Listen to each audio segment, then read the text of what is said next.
How to delete videos from TikTok. First of all, open up the TikTok application on your phone.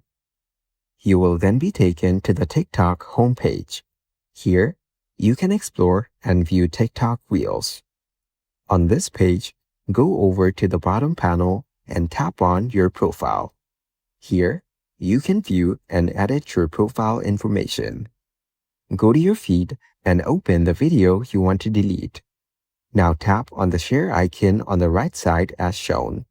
Here, you can view all the sharing options available, as well as other options below.